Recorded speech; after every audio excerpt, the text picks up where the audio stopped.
Governor Thompson.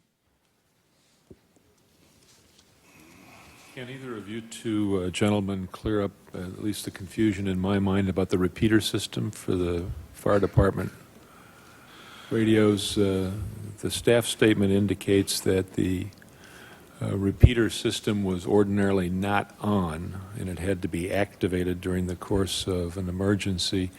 Is there any reason why repeater systems can't remain on constantly, or is that not appropriate? I guess I'll take that, Commissioner. Our repeater system operated on the same channel, the VHF citywide channel that the fireboats and other commanding officers were on. So to prevent interference from multiple transmitters talking at the same time and all you hear is squeals and buzzes on the radio, it was normally left off. When I had it installed in 1993, originally the on and off command point was at the World Trade Center police desk. So the battalion chief or whomever would show up and say, on the Port Authority Police, activate the repeater, and it would be turned on by the desk officer.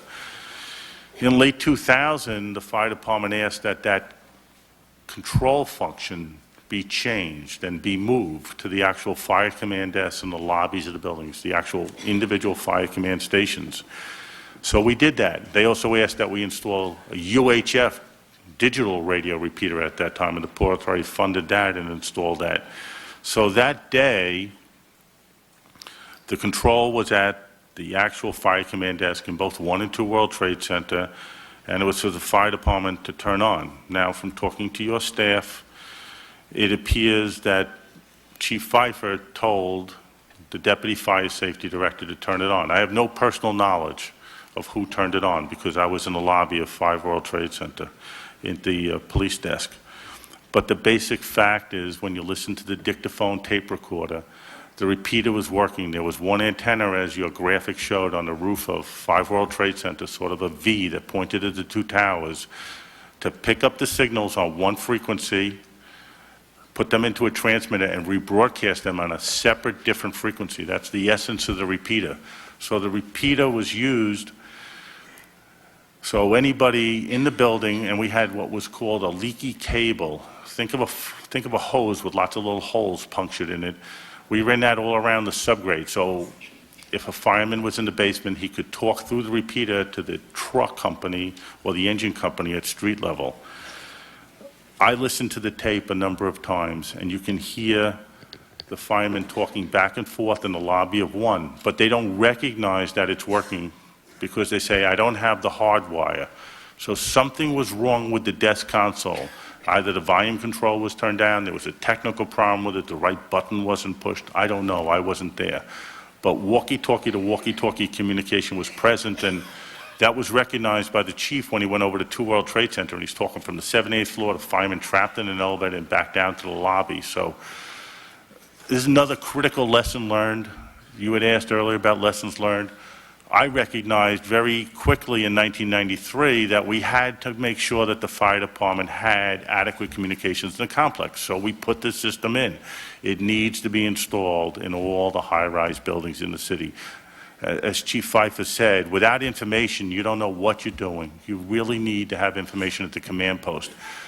We had no information at the police desk. The people at home watching on the TV knew more than we did. What was the status of the stairway doors in the 2 World Trade Center towers on September 11th? And what was the common practice with regard to stairway doors? Were they locked or unlocked? If you went out into the stairway, could you get back in? Could you tell us about that? Okay. The fire stairway doors were always unlocked from the floor to allow egress into the fire stairs. The New York City Building Code allows that certain fire stairway doors be locked and be non-reentry floors. But on every 4th floor, you have to have the ability to re-enter from the fire stairs back onto that floor. A lot of reason for doors to be locked like that? What's the rationale for that? A lot of tenants did not want the fire stair doors open to their floor because they saw them as a security compromise, that a messenger could come in on one floor, walk up and down the fire stairs, and enter their floors beyond the receptionist at the elevator bank and potentially be in their space. So certain tenants that could not lock the doors because every fourth floor had to be open, like Morgan Stanley Dinwiddie, put in alarm contacts on the doors so they knew if they were open, and they had closed-circuit TV monitoring those doors. So that's the basic status of the doors. Now, the 108th, 109th, and 110th floors in both towers were mechanical equipment rooms that had 108 and 109 had two-story fans that air-conditioned and ventilated the 16 floors below it, including windows in the world, with kitchen equipment. The 110th floor had elevated machine rooms, fire reserve tanks, a lot of TV broadcasting equipment, and other building equipment. So those three floors were non-reentry floors. Now, the New York City Building Code requires that the signs in the stairwells tell you what floor you're on, let's say 65, and where the nearest reentry floor is above and below you. We did that, and those signs were also made of this glow-in-the-dark material, so even if everything else failed with the battery packs and the emergency power, people would know where they are, where the nearest reentry floor was. If I understand the testimony in our staff statement, in an incident like we suffered on September 11th, it would be virtually impossible to rescue people above the point of impact. Is that so, one? And two, should we, in light of September 11th and the continuing threats that we suppose are there, give reconsideration as to how high we will allow buildings to be built in major metropolitan areas? Well, I think that's up to a lot of the fire prevention and building code experts. I think that the buildings have to be somewhat fortified, much more than they were.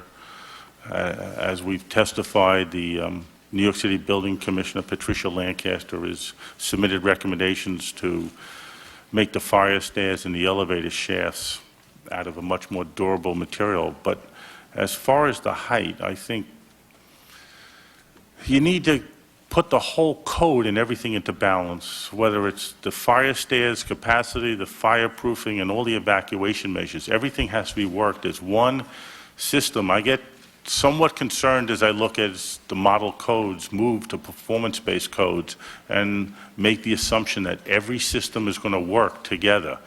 That day, even though we retrofitted the entire World Trade Center with sprinklers, it originally wasn't sprinklered, the sprinkler system was destroyed, to the best of my opinion, from the plane's impact. So you can't count on the sprinklers to act as a fire suppression system.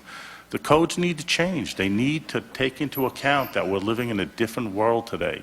It's not going to be a normal high-rise office fire started by a copy machine. We have to deal with terrorism. Thank you, Mr. Chairman.